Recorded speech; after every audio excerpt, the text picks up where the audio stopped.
What's going on, y'all? It's your boy GP, and you're rocking with me on the AquaMethodPodcast. And as always, you can follow me on Twitter, GrasshopperGP, Instagram, GrasshopperGP, both of which spelled normally, no special characters, numbers, emojis, underscores, anything crazy like that. It's GrasshopperGP, Instagram, and Twitter.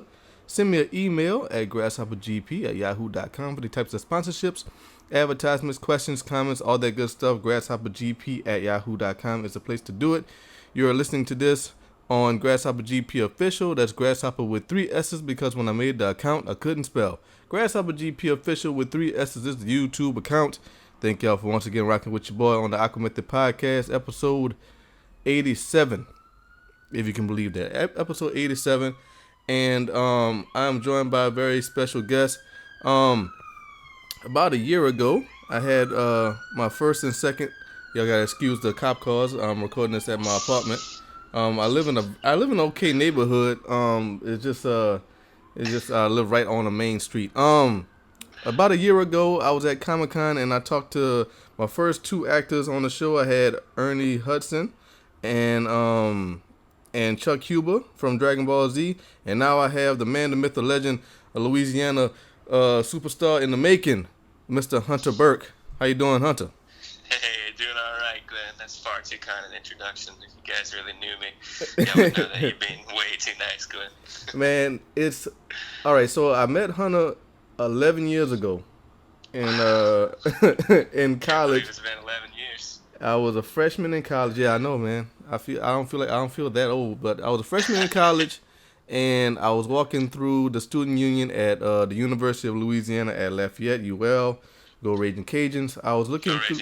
Absolutely, I was going through the student union, and I saw a flyer, amongst the myriad of flyers that would be posted up on various poster boards and stuff like that. I saw an advertisement for Sherlock. It was a play at UL that a guy named John Patrick Bray was putting on. And I said, you know what, I'm gonna give it a shot because I've been acting in high school and stuff like that, and I loved it. And there goes the fire truck. Oh, they got something brewing over there. Yeah, man, I don't know what's going on.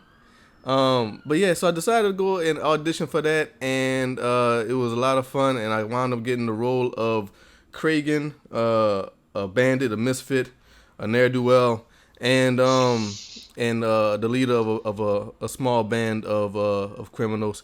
And the guy who wound up getting the lead role of Sherlock Holmes is this guy right here, Mr. Hunter Burke. And it was really cool to meet him. He was a really cool guy. My favorite memories with Hunter was him tried to teach me the Charleston. Oh my gosh. I remember that, and we had these all these acting games, and we had a good crew, man. I'm looking at we did. I was looking at all those pictures from way back when, and we had a really, really dope cast. And I never saw the whole thing though, because it was supposed to be taped, but I never got a copy of it. Yeah, I'm kind of with you, Glenn. I don't think I've ever seen it. I think John Bray might have a copy, but I have no idea. Yeah, I'm sure he does. I'm definitely gonna send him this episode once we get done with it. But yeah, man. But that was 11 years ago, and since then, I've part of one of the main tenets of this show is movies and pop culture and stuff like that. So I watch a lot of movies, go to the movies all the time. And I see Hunter in movies all the time, and I'm like, yo, I know that dude. I was in a play with him.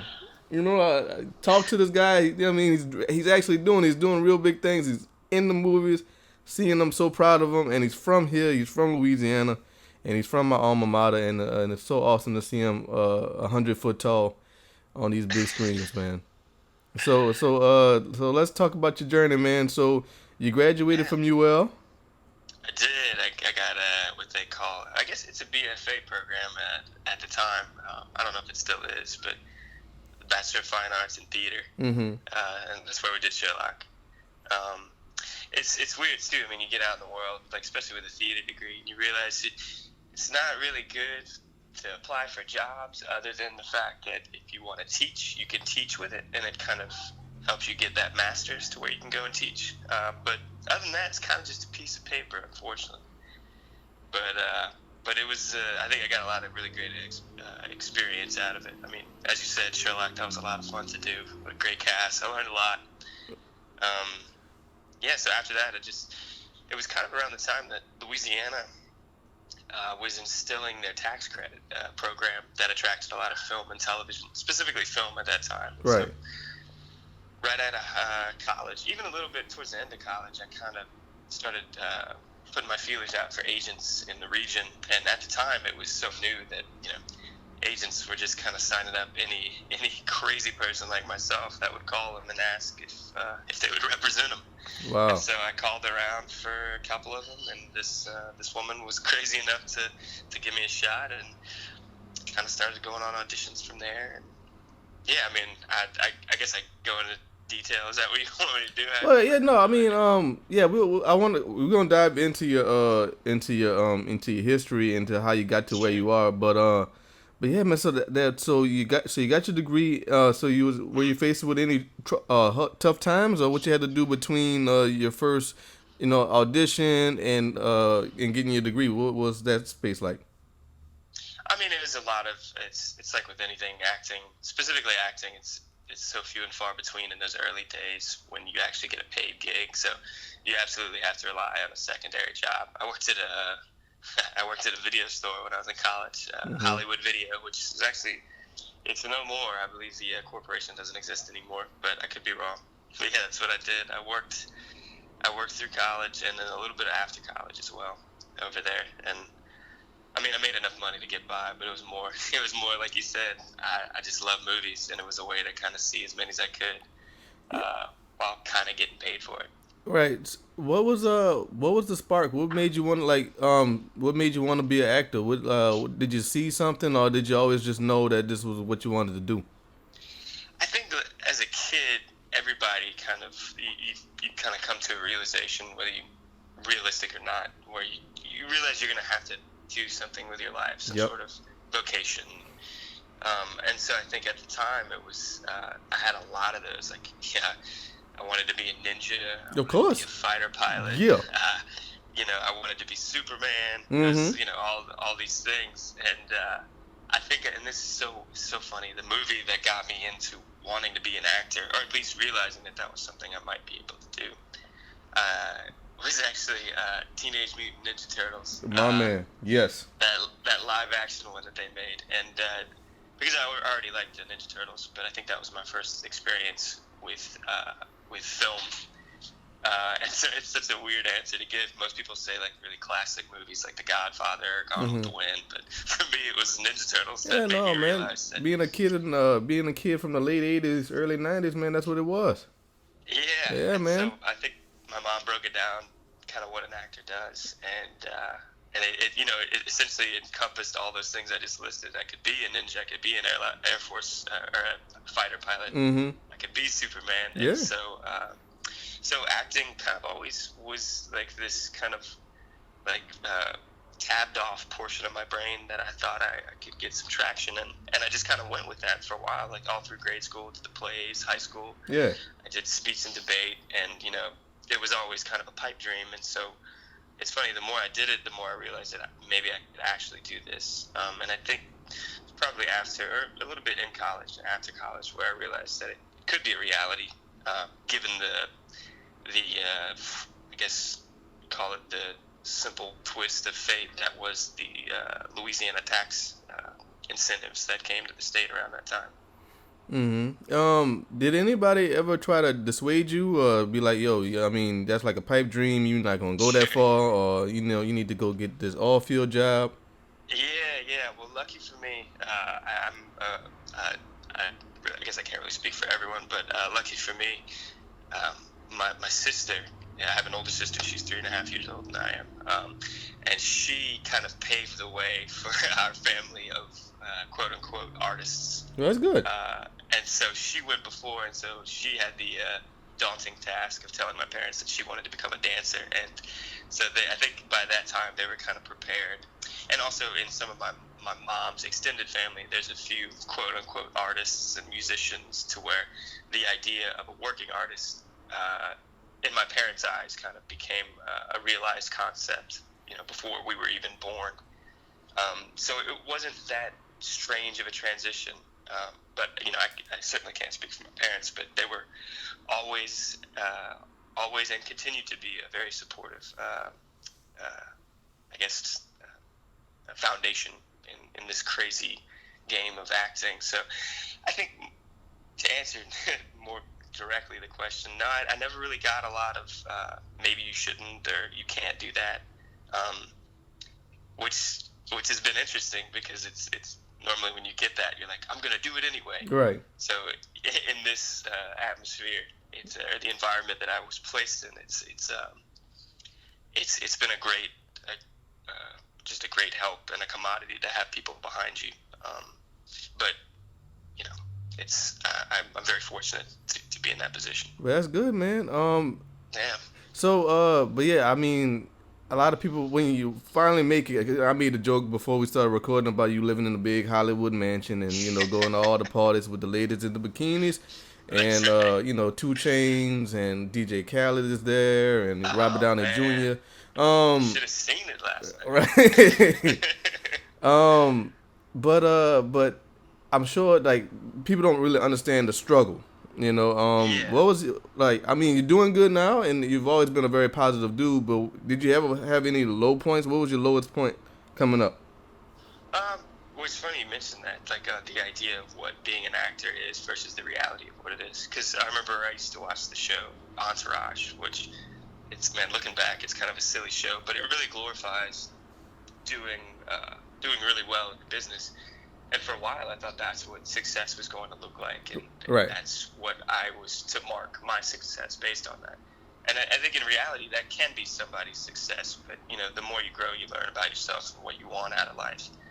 That became, marginalized, thankfully. And the idea of success became more kind of personal. It was based on personal expectation. And so, I think once I figured out that that's not the success that I wanted, it became an easier ride. And the reality was, I just wanted to work. I just wanted to be able to do what I loved, and Right. which was acting.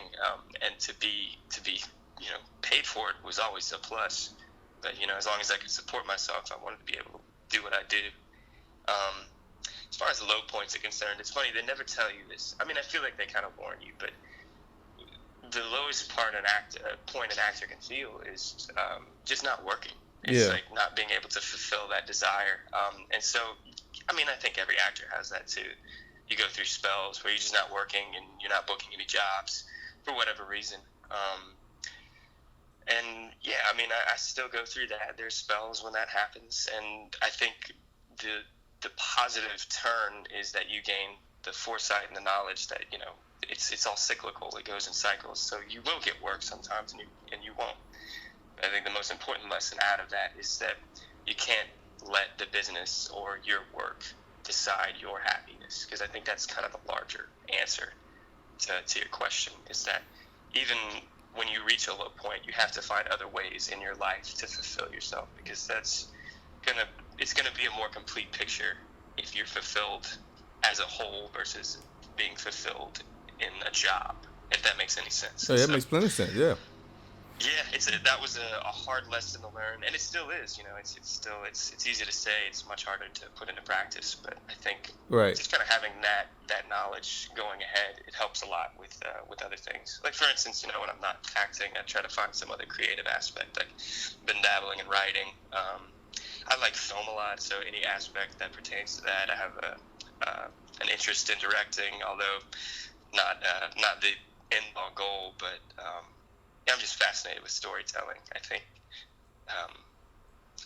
I think everybody is that, but coming from a culture like ours, Glenn, raised in Lafayette, right, and growing up around those people, there's an innate desire to tell stories and hear stories. Yeah, man. Yeah, and there were some colorful stories, man. Yeah. So I think, that's kind of a long-winded answer to your question. No, man, absolutely. I mean, this is a long show, man, so it's all right. But yeah, so you say you was going through and you got your agent and you was going through auditions. Well, so were you nervous the first time you got got the call? So I got this gig right here, and we think you might be perfect for it. I tell you, this is my first audition story. It was Okay. great. I can laugh about it now because I know the casting director, and I've laughed with the situation with her about it. But it was for I was still at UL. I was doing a play, and I can't remember what play it was. It might have been towards the end. Anyway, so the first audition I ever had, it was for a movie with Denzel Washington. It was called Deja Vu. Awesome. And I was super excited. And I think the role was like a port authority agent or something like that. Somebody like or dock patrol worker, something like that. And it was like one line.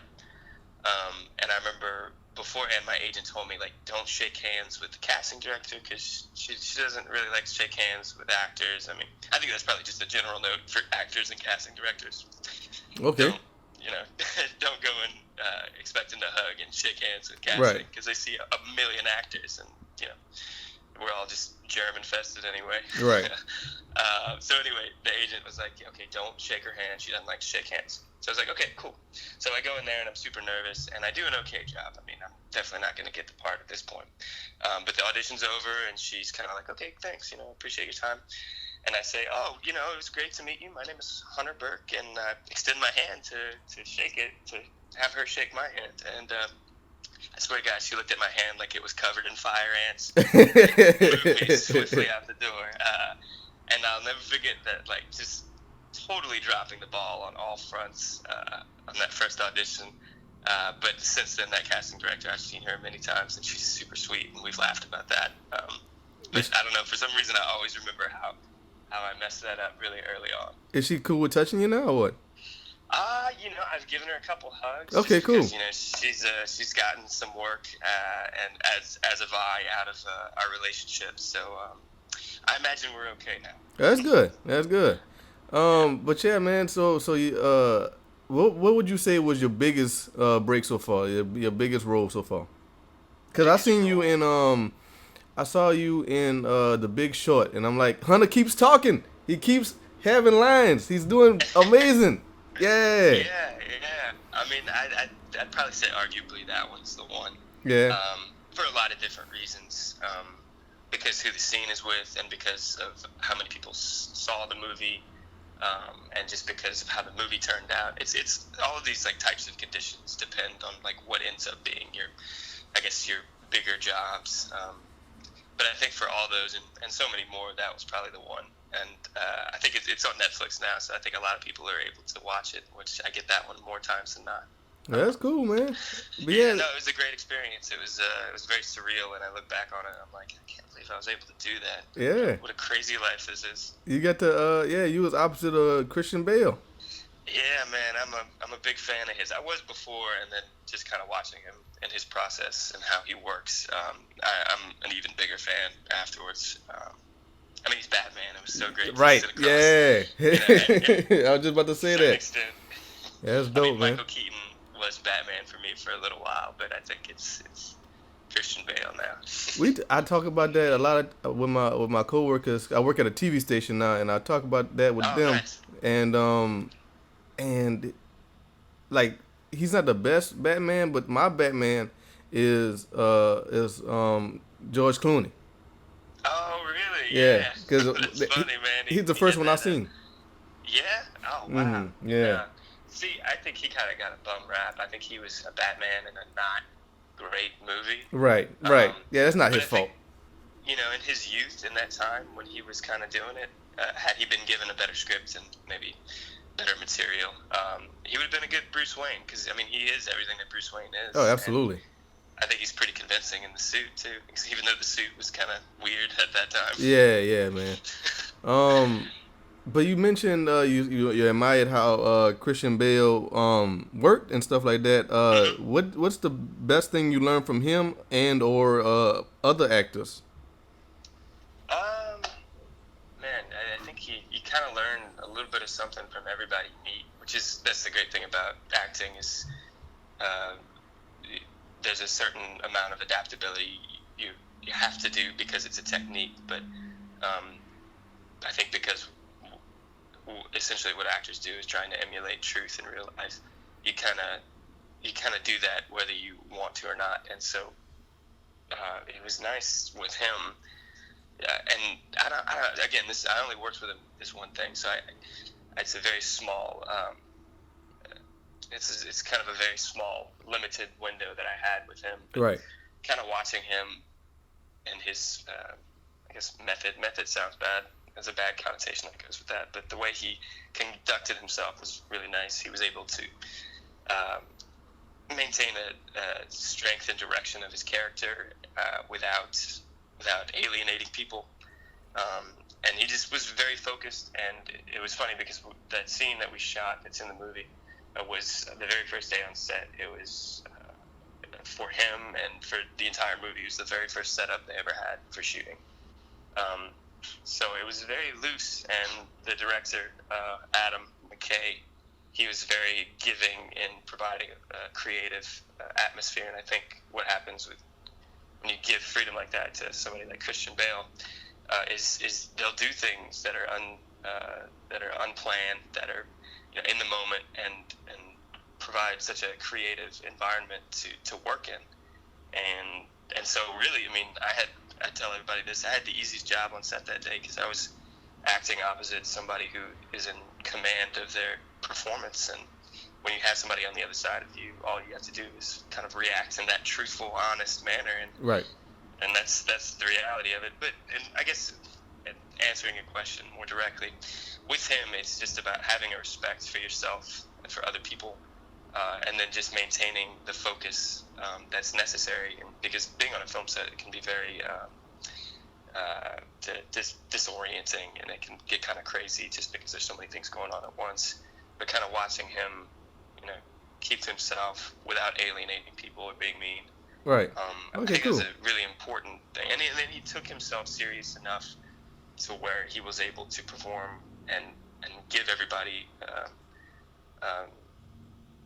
the creative power to make the scene and more or less the movie work. And so I think that was definitely one of the things I learned from him. There's a lot, but I mean, that guy's a master. Yeah, man. But that's real cool. So, but like, did you ever feel, and when you're working with other people like Christian Bale and stuff like that, do you ever feel like man, I better not slip up on this line? Yeah, I think specifically with him, that was a big one because I am such a fan of his work. That it was that, but I knew that going in. It's funny.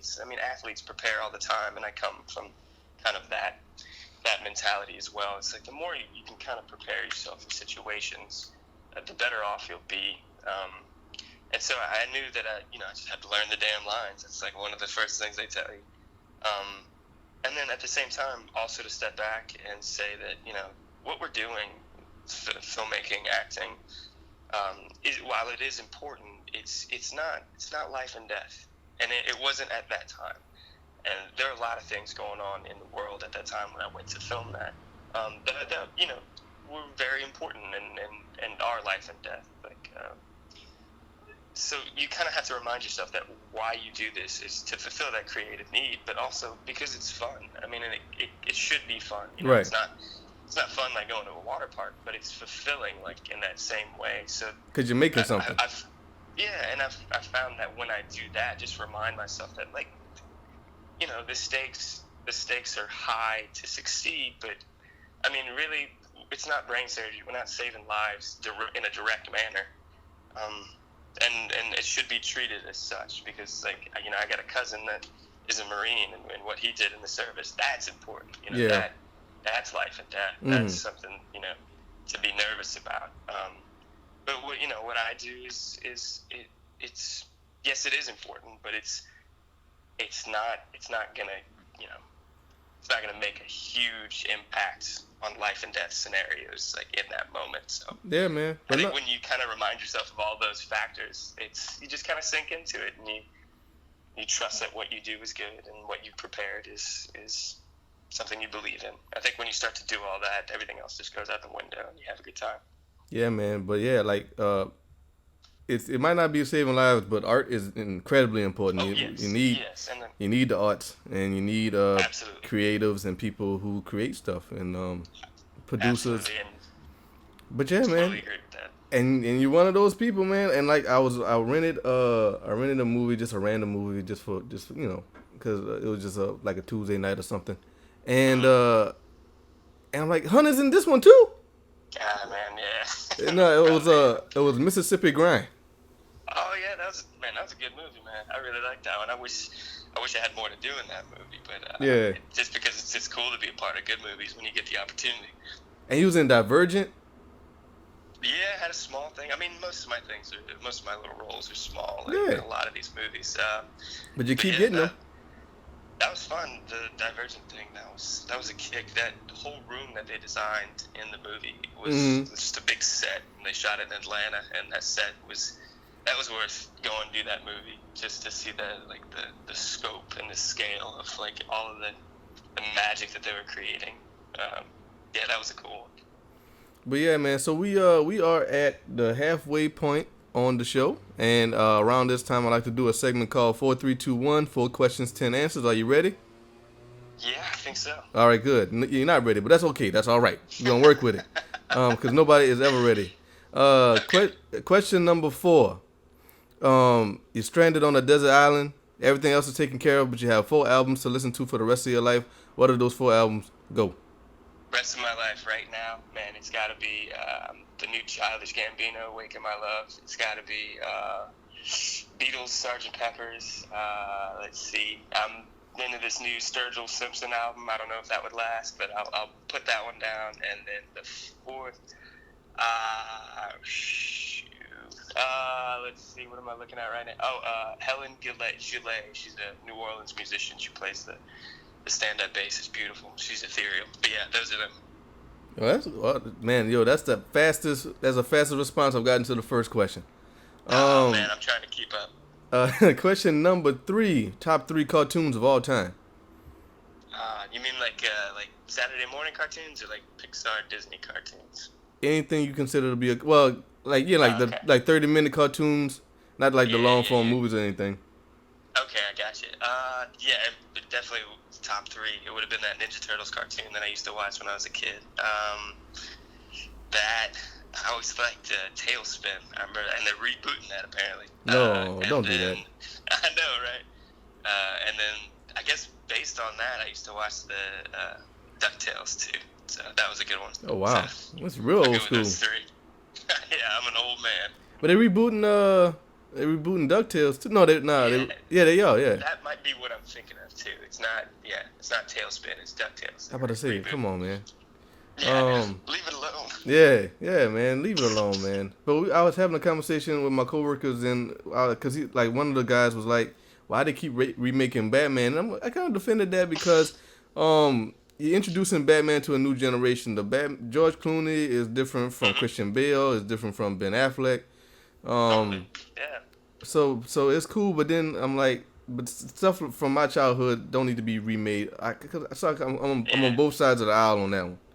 Oh yeah, I'm the same way, man. Like I gotta go back and forth. Leave DuckTales alone, man. DuckTales is cool where it's at. I mean, I feel like all you're gonna do is just give Huey, Dewey, and Louie smartphones. That's it. Oh God, you're right. You really will. That's all that's gonna happen. They remade Bugs Bunny, the Bugs Bunny show, and he's on social media and stuff like that, and it just doesn't work and stuff like that. Yeah, I think that's a bad idea. I'm with you on that. But question number 2. Alright. And this is actually kind of different doing question number 2 with you because you actually are in these circles and stuff like that. But question number 2 is you get to spend a weekend, 2 days with 2 female celebrities. What are you doing and who are they? So it's you and 2 female celebrities. Y'all got a weekend together, 2 days. Who are they and what you doing? I'm gonna go with Kate Blanchett, and I'm listening to her talk about her process, and we're just hanging out talking about how she works as an actress and as an artist. I'm all about her. I like her stuff, and I think the other one would have to be actress Terry Weibel, because she's the most beautiful woman in the world, and I think we'd probably just hanging out with our dog, maybe on a beach or on a lake somewhere. That's all right. In a cabin or something like that. That's dope. But yeah, most people, it's just my friends doing the show with me and stuff like that, and they've, they haven't met these people, but you actually have a far bigger chance of actually meeting these people. A lot of ladies say Robert Downey Jr. I've gotten, Oh, really? yeah, gotten him a lot. I've gotten, he had passed away, but I got Robin Williams once. Yeah, he's a talented guy. Yeah. But question number one, final question. What's the one place on Earth that you haven't been that you would like to visit? It's a good question. Man, I haven't been a lot of places. I don't know. Me and my girlfriend watch these travel shows all the time. I've seen these. More recently, it's like Bora Bora in Tahiti. It's like these places where the water is crystal blue and these Instagram places. Yeah, exactly. You stay in these little huts that are built over the water. I don't know, man. There's something about that just seems like it's right out of a fantasy science fiction novel that I want to go there. I want to go to Tahiti, to Bora Bora. All right, cool. So yeah, man. So 4, 3, 2, 1. You knocked it out the park, man. Real quick. That usually lasts like a solid 15 minutes, but just a lot of indecisive people on the show. I can get it. It's hard to make decisions in a snap like that. Yeah, man.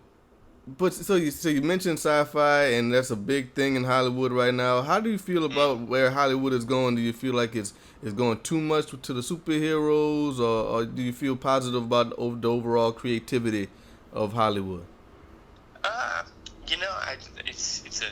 I think the important thing to understand about it is it's a business, unfortunately, to the people that are making a lot of those decisions. And so it's inherently going to follow a lot of money. Now, what happens when that happens is you have a lot of these independently minded, just like these simple stories, to where you always search for different avenues. And the great thing about that is like all of these, really good story character driven movies that we used to have like in the 90s, the 80s, and 70s. Like a lot of that's moving to TV, so it's still out there. It's just now the way in which you receive the media is changing. I don't know. I mean, I kind of echo this. I'll echo what I said earlier. There are a lot of crazy things going on in the world. The least of my worries right now is wondering if there are too many superhero tentpole movies. Because I like a lot of that stuff. Yeah, me too. I go to movies to be entertained.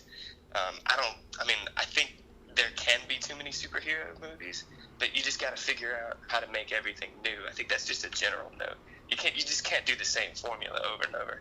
I just went and saw this the Logan movie, and I really enjoyed it because they figured out how to tell that story with those characters in a completely different way. Yeah. And to me, that was so fascinating to watch, especially given the history of these characters being so I say one-dimensional, but being so clean-cut for a specific audience, and then to have them be shaded with gray and different was so fascinating. So, I don't think there are too many superhero tentpole movies, because what's going to happen is you're always going to have the people that want to make art and different types of films.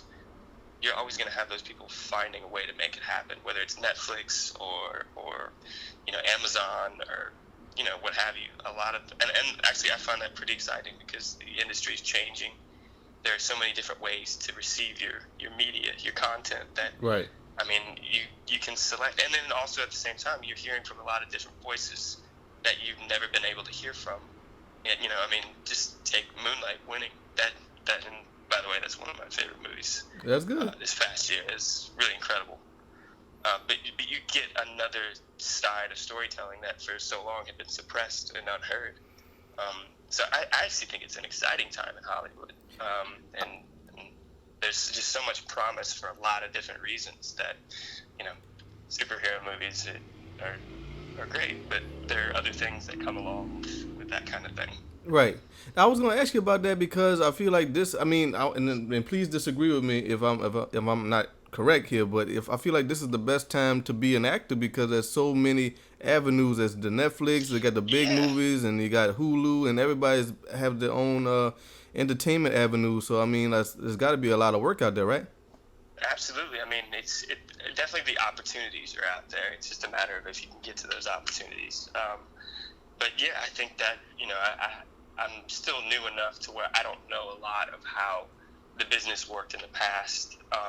But yeah, it seems to me that having all of these different avenues like Netflix and Amazon and Hulu, and I think even PlayStation had its own network as well. I mean, just having that as an actor, as an opportunity, Right.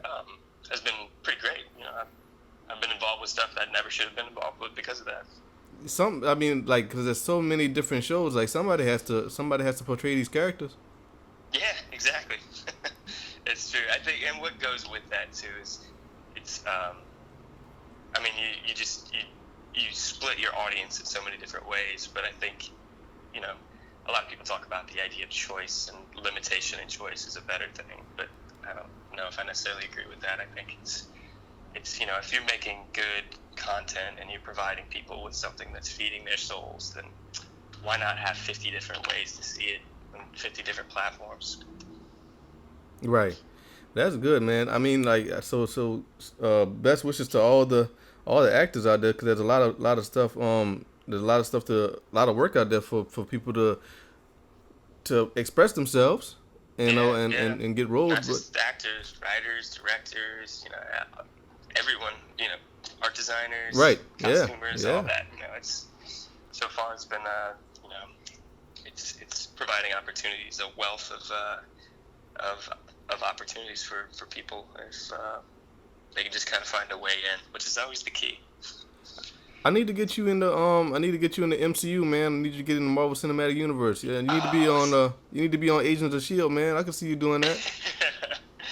Yeah, it's funny, man. I think every actor's at one point or another has, especially now it's popular, it kind of crosses through their head, like, what superhero would I be if I had to be a superhero? Yeah.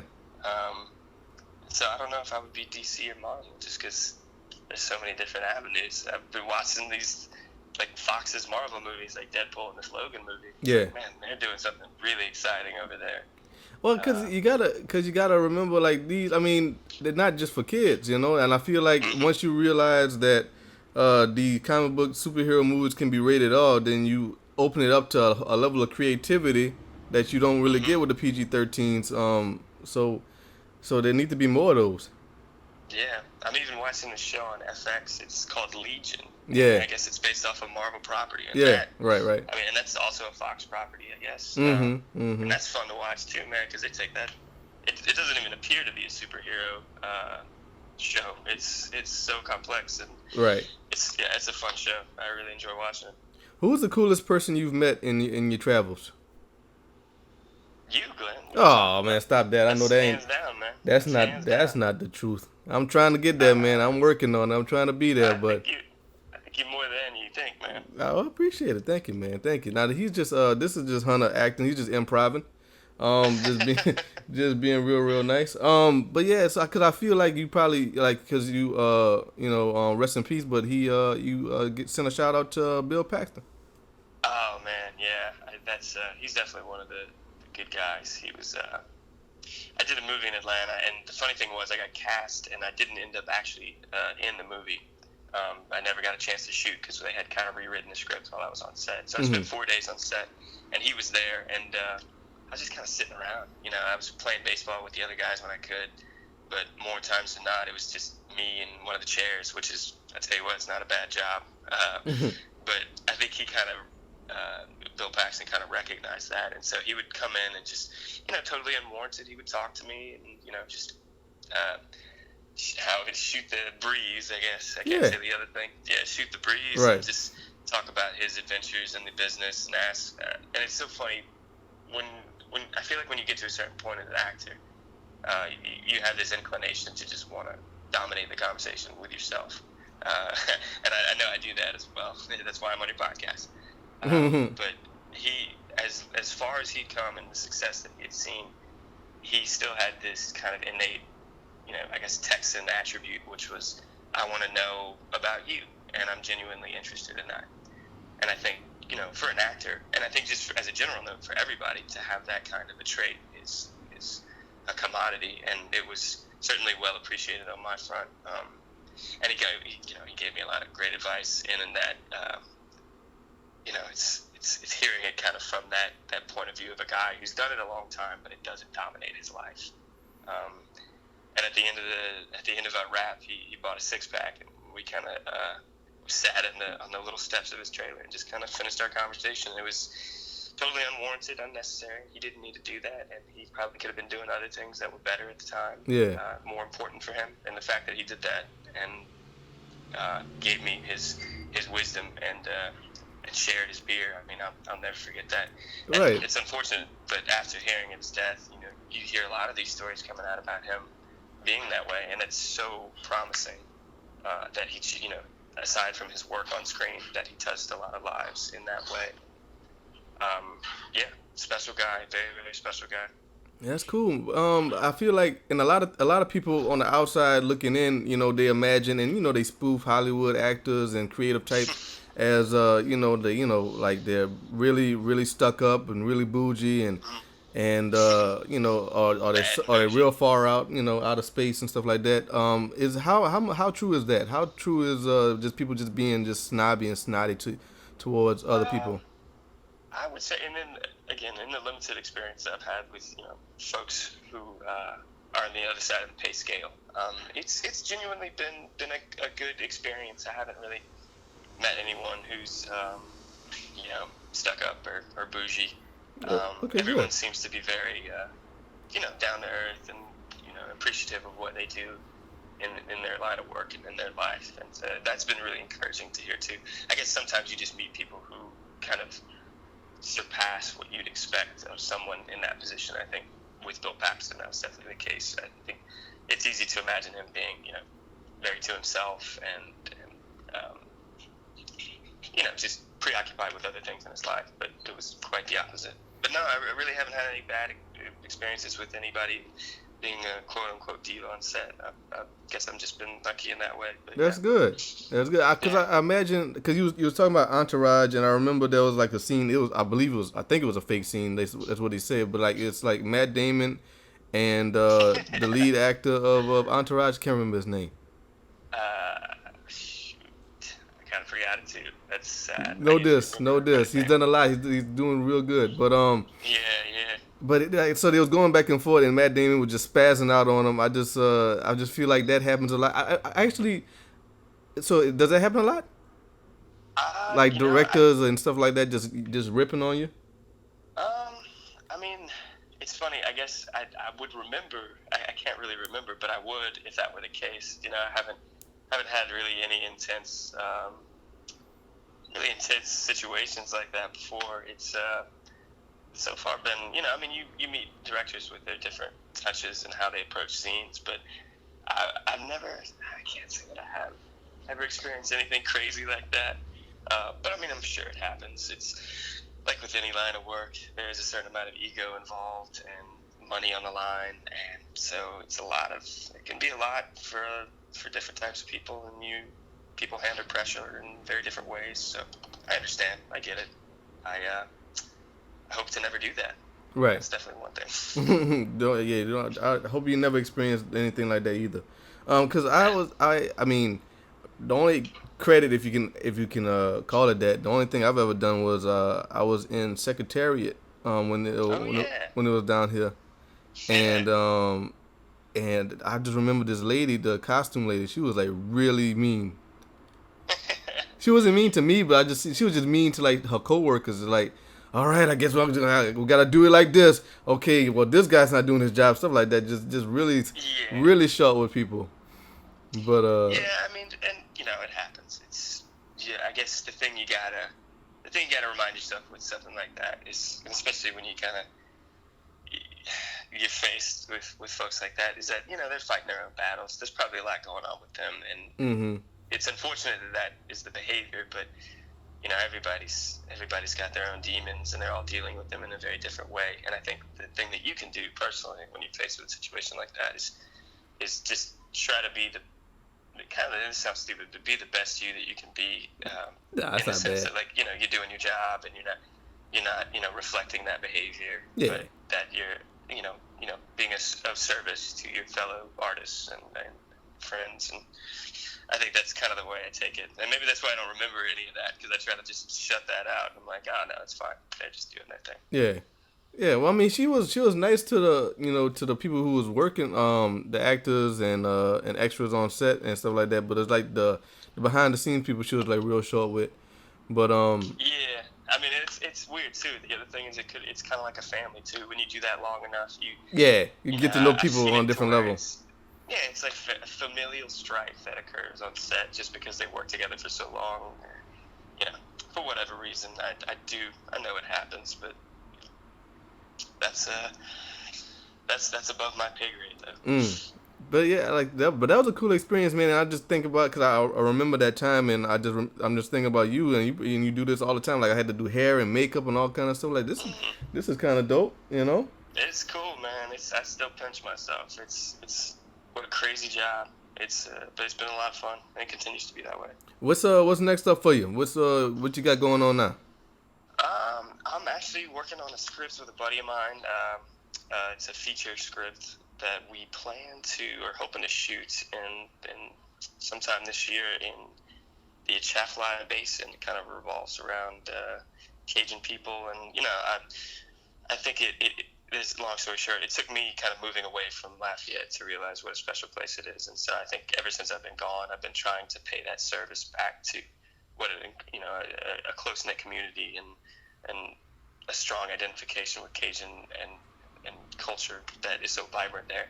And I've just been trying to pay that back and do it service. And so I'm drawn to these stories about how life exists out there. And so again, me and my buddy, he's my friend, but he's also my co-writer, came up with a story, and we're gonna try to shoot it sometime this year down in the basin, and hopefully that's it. As far as like acting stuff, that's you never know what comes up. Everything can change in a day, and so I never really put too much stock in fulfilling any potential jobs that may be on the rise, and fulfilling them with any type of promise or guarantee that it will happen. Right. So I like to try to control the things that I can, and then let go of the other stuff that I can't. Do you does your agent call you, get an email, like I have a role? I usually get emails, sometimes I get calls, and they'll send me what's called a breakdown, and that's the character and the lines, and sometimes I put it on tape because that's the internet is such a powerful force in this day and age, and so essentially that means it's usually me and my girlfriend. We record our auditions and then we send them to casting, and then sometimes we actually go into a casting office, which we'll have our lines and we'll do the scene for a casting director, and then they kind of size you up after that, whether they want to call you back or sometimes give you the job if you didn't completely blow it. That's good. Yeah. When it comes to acting and stuff like that, do you get I don't know if this is something I can ask you. If it's not, then I'll just cut it out of the show. But is it do you get paid by day, and then once the movie comes out, like The Big Short, do you still get Big Short checks? Yeah, it's kind of all done through this union that I'm with. It's called the Screen Actors Guild, and what they do is they kind of pay you on what's called a contract, depending on how long you work. So, say your scene is only I have 2 lines as a pizza delivery boy. That's really only going to work one day, so I'm going to get paid one day, and then because it's in the contract with my Screen Actors Guild, I will see some what they call residuals, which means if the movie makes money, I get a small percentage of that. And talking small, probably I don't know quite what the percentage is. I'm a terrible union member. I should know. But, so you do receive what we some of my close friends and I imagine some of the industry call mailbox money, which is always really nice. But yeah, that's kind of how the pay is adjusted on how often you work. They'll contract you for a day. Sometimes they'll do it for a week. Sometimes they'll do it for a month. And then the bigger guys, the heavy hitters, they'll just have a flat rate contract. If he's getting $4 or $5 million to do this, whatever. Right. I've yet to experience any of that. I'm still working with the working actress. Proudly working with the working. Well, that's actress. good. Yeah. Are you comfortable doing that, or do you have aspirations of being a Matt Damon, Leonardo DiCaprio type? Yeah, funny. I think when I was little, that was what I wanted. I say when I was little, when I really dreamed the dream, that was what I wanted. And I think to a certain extent that's still the case. I wouldn't mind being put in that position. But I think realistically, and this is the kind of industry you really got to be realistic with yourself, and it's that you got to adjust your expectations. Like, what would bring you happiness? And to me, it would be able to work consistently and to be paid for it in a sense that, I wouldn't have to work any other job. Like, realistically, that is a hell of a goal for me. Now, on the dream scale, on the long-term goal scale, yeah, I mean, I do. I've always wanted to be like those guys. Why not? It's the opportunity, the ability to choose what you want to do, to work with super talented artists, to travel the world, and to just be given like this rich material, and to be able to kind of put on a show for all the world to see. I mean, that sounds pretty incredible. I think about it. Just be me. I mean, no, I think about it because like these people were just like us at one point. Yeah. I mean, like nobody's born, a super talented actor. They had to work at it, get small roles and then they grow and they get big roles. And, it's true, man. But I mean, you're ahead of the curve, man. So you're gonna get there. I'm just gonna keep doing what I do. Try not to lose myself in this big mess. But I'll tell you what, it's been fun so far. That's what I always tell myself. It's been such a great ride. I've been fortunate to do so many things that it's hard to look back and say anything, and can say anything bad or consider anything that I've done a failure or anything like that. So yeah, I'm fortunate, man. I guess I did something right in another lifetime. I have no idea. Have you met Samuel L. Jackson yet? Because he's in everything. He is in everything, and no, I haven't. But I hear he's a really cool guy. I do really want to meet him because I feel like more than anything, he's a big golf player, and I'm a terrible golfer. But I feel like if I get him talking about golf, we might connect.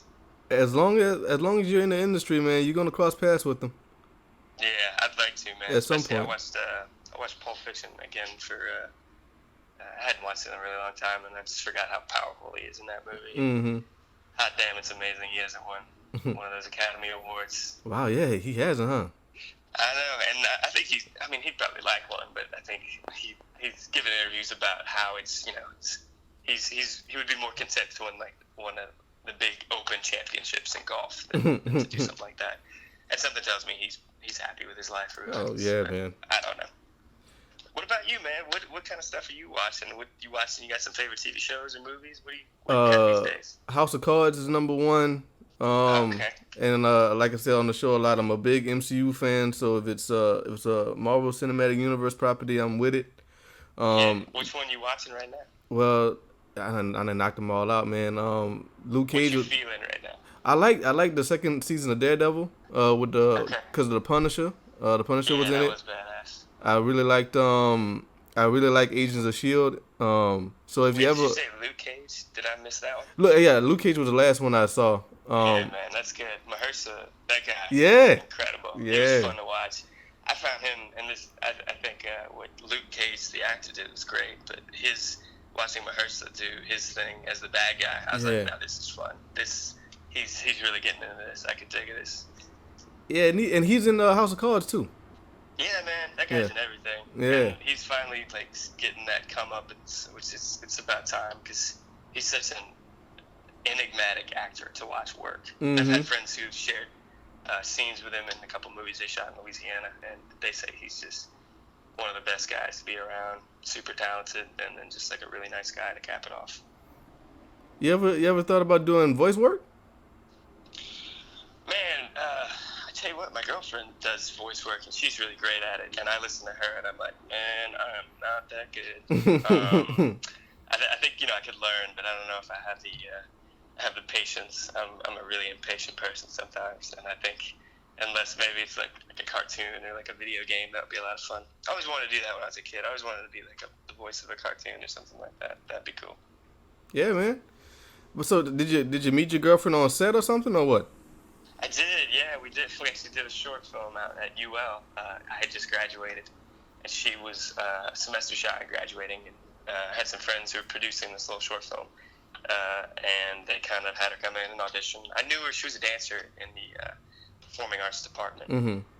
And so I kind of knew of her, and so we kind of met on set, and she's been tolerating me ever since. I don't know why, but man, I'll tell you what, I'm a very lucky son of a gun. Yeah, man. No, if you're a creative, you need a creative on your side too, because I mean, she understands, you know. Yeah, and it's great too. I love her for this. She's one of the most artistic and creative, pragmatic thinkers that I think I've ever met, which means like she can be so creative and dynamic in her artistry, but then at the end of the day, she has this, very, very concrete way of thinking that can, most people can get caught up in emotions when thinking about stuff like that. But she's just so pragmatic in her thoughts and the way she approaches stuff that it helps to have somebody who is like that when, most actors, including myself, can be kind of raw and emotional. Right. Well, yeah. Well, that's cool, man. I mean, so it's a balance. What's that? So it's a balance.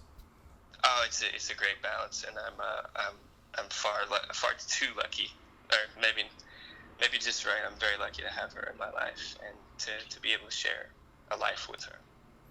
Well, yeah, man. Well, I appreciate you rocking with me on the show. Yeah. I think I'm sure every time I get on one of these episodes, I hang up the phone and be like, oh man, I could ask him this, and this. Oh man, call me back. We'll do this again next week. All right, all right. I'll ask you about you this time, so I won't do so much talking. Well, I appreciate it, man. But no, it's all about getting to know the guests. And is there anything else you want to get out? You get your social media, any upcoming works and stuff like that? I'm bad at all that. Let's tell your listeners to keep listening to your podcast. I'll tell you that. Yep. I really enjoyed working with you and talking with you this time. I can only imagine what it's like to be on the other end. But yeah, man, I appreciate you giving me this opportunity and chatting with me. Oh, thank you. I appreciate it, man. And you say you're making a film down here called Chafalaya? That's what it's called, or that's where you're doing it? No. We actually made a short film in Louisiana. Yeah, about 2.5 years ago, something like that, called the Chafalaya. Mm-hmm. But this one's a little different. It takes place in the Chafalaya Basin. Okay. Kind of right there, Henderson, Bro Bridge area, right before Baton Rouge and all that. Mm-hmm. Anyway, yeah, we're hoping to do that, and maybe if we get some traction, I'll come back on your show and we can kind of talk about that. Maybe you can come out to set and see what's going on when we do it. Well, man, if you got a part for a 5'5" black dude, I'm with it. I might. I'm with it, cause I'm all about it, man. I need to get my IMDb's up. You know what I mean? There you go, man. There you go. So there you have it, folks. That's Mr. Hunter Burke. You'll be seeing him in a lot of big things coming soon, I'm sure. His talent will promote him and prompt him to be a big superstar one day. That's what I have in my heart for him. So I think that's what's going to happen to him. So shout out to Hunter. If you check him out in The Big Short, and he had a small role in which one was it? Divergent, Insurgent? I think it's Insurgent. Yeah, I kind of get confused too. That's all right. Tell them to look for me on Cops. I did a couple episodes of Cops last season. Really? Nah, I'm kidding. I'm about to say. What do I know you from? And I'm like, oh, you watch a lot of Cops? Because I've been arrested a couple times. Well, hey, there you go. But yeah, man, it was great having them. And as always, you can follow me on Twitter, GrasshopperGP, Instagram, GrasshopperGP, both of which spell normally no special characters, numbers, emojis, underscores, anything crazy like that. It's GrasshopperGP, Instagram and Twitter.